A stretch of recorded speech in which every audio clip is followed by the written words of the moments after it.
गणपती, महालक्ष्मी, गोकुळाष्टमी किंवा सत्यनारायण पंक्तीतील हा डाव्या बाजूचा पदार्थ पंचामृत नावाप्रमाणेच अमृतासारखा आहे. 8 दिवस टिकतो सुद्धा. त्याचा घट्टसरपणा इतका परफेक्ट व्हायला पाहिजे, म्हणजे फक्त एकाच बोटाने तो खायचा आणि तृप्त व्हायचं. नमस्कार, सुषमा जल्दी वेल्दी रेसिपीज अँड सॅलड मध्ये सर्वांचे खूप खूप स्वागत. आणि आज आपण पंचामृत पाहणार आहोत. आमच्याकडे पंचामृत महालक्ष्मी गणपतीमध्ये केल्या जाते, म्हणजे गौरी गणपतीमध्ये केल्या जाते. आणि पंचामृत हा पदार्थ असा आहे ना, एकटा पदार्थ तुम्हाला सगळ्या चवी देऊन जाते. म्हणजे बाकी इतर काही नसलं तरी चालते, चटण्या नको, लोणचं नको, फक्त पंचामृत असेल आणि बोटभर पंचामृत जिभेवर टाकलं ना, आहा हा हा, म्हणजे इतकं चवदार हे पंचामृत तयार होतं. अजून एक विशेष म्हणजे पंचामृत तयार करता करता मी एक दुसऱ्या रेसिपीसाठी पण तुम्हाला सजेशन दिलेलं आहे की तुम्ही पंचामृत तयार करता करता एक दुसरी रेसिपी पण ट्राय करू शकता. म्हणजे दोन्ही रेसिपी चांगल्याच होते, पण आज आपण पंचामृतच बनवताय. म्हणजे तुम्हाला 2 आयडियाज मी इथे दिलेले आहे. ज्या मोठ्या मोठ्या मिरच्या येतात ना, तर या सीझन मध्ये मोस्टली त्या येतात, तर त्या मिरचीचं पंचामृत आज आपण पाहणार आहोत, जे चवीला अप्रतिम लागते. आरामात 8 दिवस फ्रीज मध्ये राहतं, बाहेर 2 दिवस तुम्ही ठेवू शकता. आपण रेसिपी बघूया, पण त्याआधी जर तुम्ही माझ्या चॅनलवरती नवीन असाल किंवा अजूनही माझे चॅनल सबस्क्राईब केलं नसेल तर प्लीज चॅनलला सबस्क्राईब करा. रेसिपी आवडली तर जास्तीत जास्त लाईक करा, शेअर करा. तसेच बेल आयकॉनला पण क्लिक करा, जेणेकरून माझ्या नवीन व्हिडिओचे नोटिफिकेशन पहिल्यांदा तुम्हाला येतील. आणि चला रेसिपी बघूया. तर त्यासाठी इथे मी 150 ग्रॅम ह्या हिरव्या मिरच्या घेतल्या. त्याला स्वच्छ 2 पाण्याने धुवून घ्यायचं, देठासहित धुवून घ्यायचं आणि धुवून झाल्यानंतर बाहेर काढायचं आणि मग त्याची आपण सगळी देठ काढून घेऊ. तर ह्या मिरच्या वाजवीपेक्षा जरा जास्तच लांब आहे. ह्याच्यामध्ये एक दुसरी जात पण येते, ती जी आहे थोडी बुटकी असते आणि जाडीला पण जास्त असते. तर मला ह्या नवीनच मिरच्या दिसल्या, कारण इतक्या जास्त लांबीच्या मी पहिल्यांदाच बघितल्या. म्हटलं चला आपण घेऊया, काहीतरी रेसिपी ट्राय करूया. म्हटलं आता भरपूर सण आहे, गौरी गणपती तर आहेच, तर याचं पंचामृत आपण बनवूया. तर ह्या मिरच्या कट करून घेऊयात. हे तिखट नसतात ह्या मिरच्या. एक मिरची मी थोडीशी खाऊन पण बघितली, चवीला चांगल्या आहे पण तिखट अजिबात नाही. तर अशा पद्धतीने त्याचे काप करून घ्यायचे. एका वेळेस 3-3, 4-4 मिरच्या घेऊन तुम्ही याचे काप तयार करू शकता. खूप छोटे नाही आणि खूप मोठे नाही, अशा आकाराचे याचे काप तयार करून घ्यायचे, म्हणजे एक काप खायला बरं जातं. आता ह्या तिखट नाही आहे म्हणून मी आपल्या तिखटवाल्या 3 हिरव्या मिरच्या घेऊन घेतल्या आणि त्या अशा फाईन चॉप केल्या, म्हणजे याचं तिखट जे आहे ते बॅलन्स व्हायला पाहिजे. पंचामृत कसं थोडंसं तिखट पण मला बनवायचं होतं.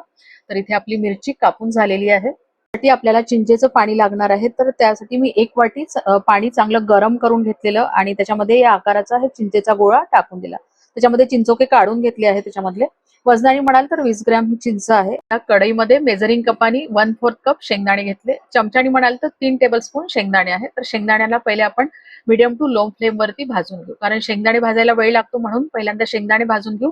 इतरही काही गोष्टी आपल्याला सोबत भाजायच्या त्या आपण नंतर टाकू. तर साहित्य त्याच्यामध्ये घालून घेऊ. 1 टेबलस्पून धने, अर्धा टेबलस्पून जिरं, अर्धा टीस्पून सोप आहे, टीस्पून घेतलेली आहे, हे टेबलस्पून नाही आहे. अर्धा टीस्पून मेथी दाणे, टीस्पून म्हणजे आपला जो पोहे खायचा नॉर्मल चमचा असतो ना तो, आणि त्याच चमच्याने 2 घेतले की तो टेबलस्पून होतो जनरली. 5 मिरे. आणि याला आपण थोडा वेळ परतवून घेऊ. आपली कढई गरम आहे त्याच्यामुळे थोडा वेळ याला परतवून घ्यायचं आणि परत आपल्याला काही साहित्य त्याच्यामध्ये घालायचं आहे. थोडासा हलकासा सुगंध येईपर्यंत ते परतवून झाले म्हणजे धण्या जिऱ्याचा, की त्याच्यामध्ये तीळ घालून घेऊ. 3 टेबलस्पून तीळ आहे, कारण तीळ जे आहे ना ते लवकर भाजल्या जाते आणि मग खूप जास्त भाजल्या नको जायला, म्हणून अशा पद्धतीनेच भाजून घ्यायचं. नंतर पाव कप किंवा 3 टेबलस्पून खोबरा किस आहे, जो की छान सुगंध सुटेपर्यंत, आपलं खोबरं थोडंसं तांबूसर होईपर्यंत आणि आपले तीळ जे आहे ना तडतडेपर्यंत आपण भाजून घेऊ. आणि तुम्ही बघू शकता इथे आपलं परफेक्ट भाजून झालेलं आहे.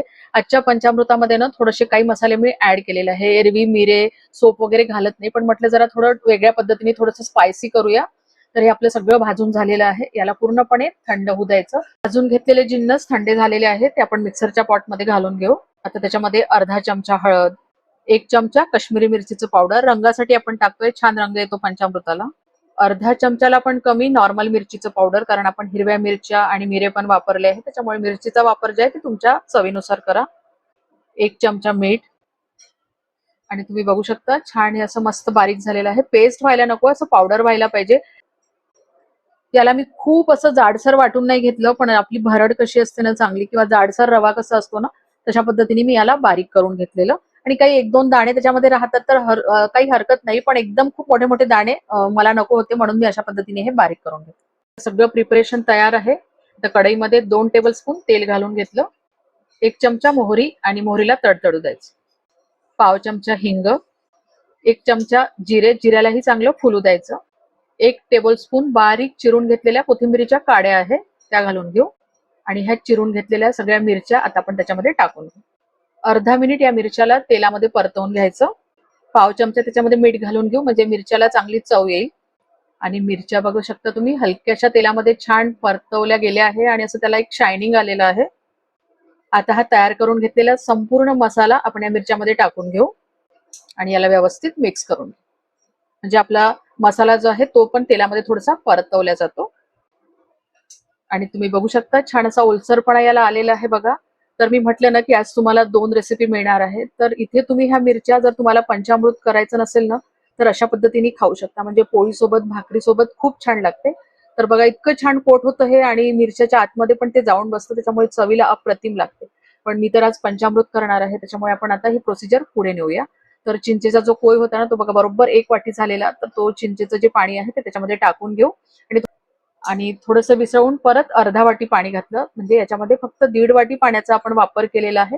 आता गूळ घालून घेऊ त्याच्यामध्ये, कारण आंबट, गोड, खारट, तिखट अशा सगळ्या चवी त्याला पाहिजे आहे. तर 2 टेबलस्पून याच्यामध्ये गूळ घालून घेतला. तुम्ही गुळाचं प्रमाण कमी करू शकता किंवा थोडंसं वाढवू शकता, तुम्हाला जर अजून जास्त गोडसर पाहिजे असेल. आता हे एकदा आपण चांगलं फिरवून घेऊ आणि असं खदखदेपर्यंत याला शिजवून घेऊ. गूळ बारीक करून घाला, म्हणजे तो त्याच्यामध्ये लवकर विरघळून जाईल. आणि तुम्ही बघू शकता गूळ पूर्णपणे विरघळलेला आहे. थोडा वेळ चांगलं याला शिजवून घ्यायचं. आणि बघा घट्टपणा पण अगदी परफेक्ट झालेला आहे, कारण जसं हे थंड होईल ना तर थोडंसं परत घट्ट होईल. आता त्याच्यावर आपल्याला झाकण ठेवायचं नाही आहे. हे चांगलं असं खदखदायला लागलं तर आपलं हे तयार झालेलं आहे. आता गॅस इथे बंद करून द्यायचा आणि आपलं पंचामृत इथे तयार आहे. आणि तुम्ही बघू शकता पंचामृत थंड झाल्यानंतर असं छान मस्त घट्ट येतं आणि हे 8 दिवस चांगलं राहतं. तुम्ही 2 दिवस बाहेर ठेवू शकता आणि 8 दिवस हे फ्रीजमध्ये राहतात. थोडं थोडं छान चटणी सोबत तुम्ही खाऊ शकता. असं तोंडी लावू शकता मस्त बोटाने घेऊन आणि परफेक्ट म्हणजे अप्रतिम चवीचं हे पंचामृत तयार होतं. तुम्ही पण नक्की ट्राय करा. इव्हन याचा हा मसाला इतका चांगला म्हणजे बनतो ना, की तुम्ही भातासोबत सुद्धा हा मसाला खाऊ शकता. भाजी वगैरे नसेल ना, तर हे पंचामृत भाजीचं पण काम करतो. म्हणजे पंचामृत म्हणून तर तुम्ही खाच, पण तुम्हाला आवडत असेल तर भाजी म्हणून पण तुम्ही खाऊ शकता. इतकं अप्रतिम चवीचं हे पंचामृत तयार होतं. तर अशा पद्धतीचं पंचामृत तुम्ही एकदा नक्की ट्राय करा. आवडलं तर लाईक, शेअर करायला विसरू नका. परत भेटूया अशाच एका छानशा रेसिपी सोबत. तोपर्यंत धन्यवाद.